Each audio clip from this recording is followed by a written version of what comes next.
ఇంత మంచి కార్యక్రమం ఏర్పాటు చేసిన జయశంకర్ మానవ అభివృద్ధి వేదికకు కృతజ్ఞతలు తెలుపుకుంటూ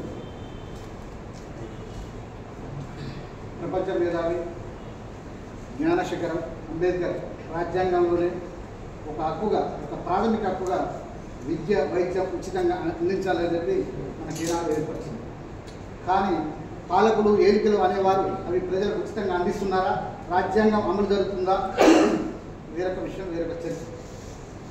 విద్య అప్పటికప్పుడు రాకుండా ఒక విధంగా అంతో కొంత నేర్చుకొని మానవులు పురోగతి సమాజంలో ఉంటున్న క్రమంలో వైద్యం అనేది మాత్రం తిరిగి రాలేని, తిరిగి ఇవ్వలేని విలువైన ప్రాణాలను చెప్పించేది వైద్యం. అలాంటి వైద్యం నేడు అంగట్లో సరుకులాగా మారడానికి కారకులు ఎవరు? ఈ వ్యవస్థకే భ్రష్టు పట్టింది. సూర్యాపేట వైద్య రంగానికే కాదు, వ్యవస్థకు, సమాజానికి ఒక భ్రష్టు పట్టింది. ఆ రోగం వచ్చింది అక్కడి అనుకోవచ్చు. మరి దీని ఏలికలు పాలికలు ఎలాగో పట్టించుకోరు. ఇంత పెద్ద చైతన్యం ఉన్న ఈ సూర్యాపేట సమరశీల పోరాటాలకు, తెలంగాణ సాయుధ పోరాట పునాదిగడ్డ ఉన్న ఈ సూర్యాపేటలో ఈ విధంగానైనా ఒక అందుకు చేయి కలిపి ఒక ప్రజా చైతన్యం ఈ రోజైనా వచ్చినందుకు మనస్ఫూర్తిగా నేను అభినందనలు తెలుపుకుంటున్నాను. ముఖ్యంగా వైద్యో నారాయణారి అంటారు. మరి వైద్యం చేసిన వ్యక్తి దేవుడి కంటే ఎక్కువగా మనం పూజించే వ్యవస్థలో నానుడిగా ఉన్నప్పుడు మరి ఆ దేవుడే మనకు అన్యాయం చేసి అనవసరపు మందులు రాసి అర్హత లేకుండా వైద్యం చేసి నకిలీ డాక్టర్గా చలామణి అయ్యి సైడ్ ఎఫెక్ట్స్తోని మన శరీరాన్ని గుల్ల చేసి అనవసర స్కానింగ్లు, రిపోర్టులు రాసి ఆర్థికంగా మన ఇల్లు గుల్ల చేసి ఇల్లు ఒళ్ళుని గుల్ల చేసిన వ్యక్తిని ఏమనాలని నేను ప్రశ్నిస్తున్నాను. మరి ఈ సమాజంలో జరుగుతున్నది మరి పాలకులకు, ఏలికలకు మనకు తెలియదా? ఒక మేధావి వర్గంగా సూర్యాపేటను చెప్పుకుంటున్న మనము ఇక్కడ ఉన్న ప్రజలకు తెలియదా?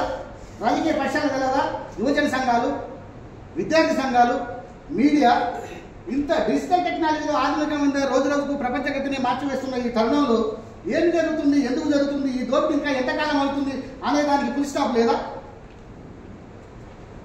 1000 పశువులను నిన్న రాగొందు కూడా ఒక్క గాలివానికి చనిపోయిన విధంగా ఈ కొద్ది మాత్రమేనా తెలంగాణ మెడికల్ కౌన్సిల్ వారి కృషి కావచ్చు, ఐఎంఏ వచ్చి కృషి కావచ్చు, రాజకీయ పక్షాలు కూడా ఎందుకు చెల్లం లేదని వాళ్ళు కొంచెం గలమెత్తడం, మీడియా రంగం గలమెత్తడం, ఎలక్ట్రానిక్ మీడియా కానీ, పత్రికా రంగం, సోషల్ మీడియా కానీ ఒక చైతన్యవంతం తీసుకొచ్చి కొందరిని పనిచేయని అధికారులకు మాండమస్ అనే రిట్ ఉంటుంది, రాజ్యాంగం కల్పిస్తుంది. పనిచేయని అధికారులని రిట్ ద్వారా కూడా మనం హైకోర్టు ద్వారా కూడా ఆర్డర్ పొందేసే ఒకటి రాజ్యాంగం కల్పించింది. అలా కూడా పని చేయించి పని చేయకుండా మొద్దు నిద్రపోతున్న వాళ్ళని కదిలించేది పెళ్లి నిద్ర వదిలించేది ప్రజల చైతన్యం అనే మాత్రమే. ఆ చైతన్యం ఇప్పుడు సూర్యాపేటలో వచ్చిందని నా అభిప్రాయం. ఈ అభిప్రాయాన్ని వేదికగా ఇంకా ముందుకు కొనసాగాలని దాంట్లో ఐఎంఏ డాక్టర్స్ కావచ్చు, తెలంగాణ మెడికల్ కౌన్సిల్ కావచ్చు, రాజకీయ పక్షాలు కావచ్చు, ప్రజా సంఘాలు కావచ్చు, విద్యార్థి సంఘాలు కావచ్చు, మీడియా కావచ్చు, ఎవరైనా ఇంకా ముందుకైనా ఇలాంటి వాటికి ఫుల్ స్టాప్ పెట్టి అవినీతి అక్రమాలకు జలగల్లా పట్టి పీడిస్తున్న ఈ ప్రజాస్వామ్య ఈ డాక్టర్లు, అర్హత లేని డాక్టర్లు అనే వాళ్ళ యొక్క తుద ముట్టించకపోతే ఈ యొక్క రాచపుండు ఏనాటికి మార్చుకుంటా పోతుంది. మరి దీనికి అందం లేదా? మేధావి వర్గం మౌనంగా ఉంటుందా? ఓ సాధారణ పౌరులు మౌనంగా ఉంటే ఉండవచ్చు. ఒక మేధావి వర్గం ప్రపంచానికి ఎంత నష్టమో మనకు సమాజం చెప్తుంది. వ్యవస్థను చూసుకుంటూ వస్తున్నాం మనం.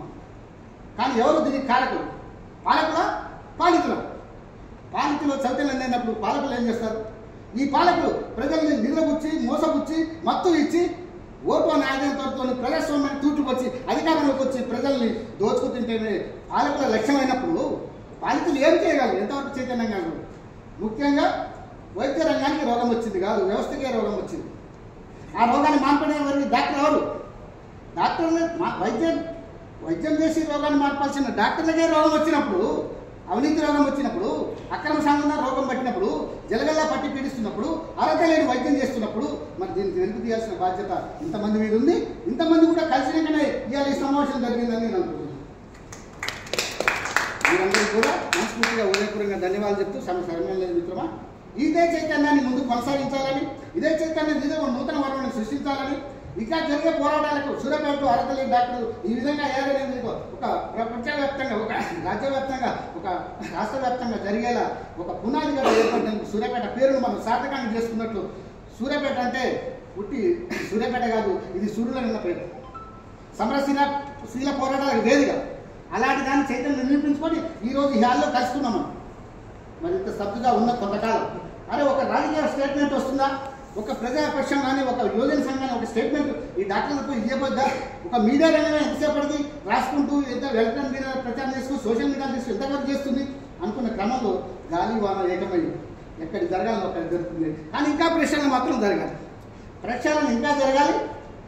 నాణ్యమైన వైద్యం అర్హత గల డాక్టర్లతో ప్రజలకు అందాలి. ఇది మన లక్ష్యం కావాలి. ఎన్ని సార్లు అవకాశం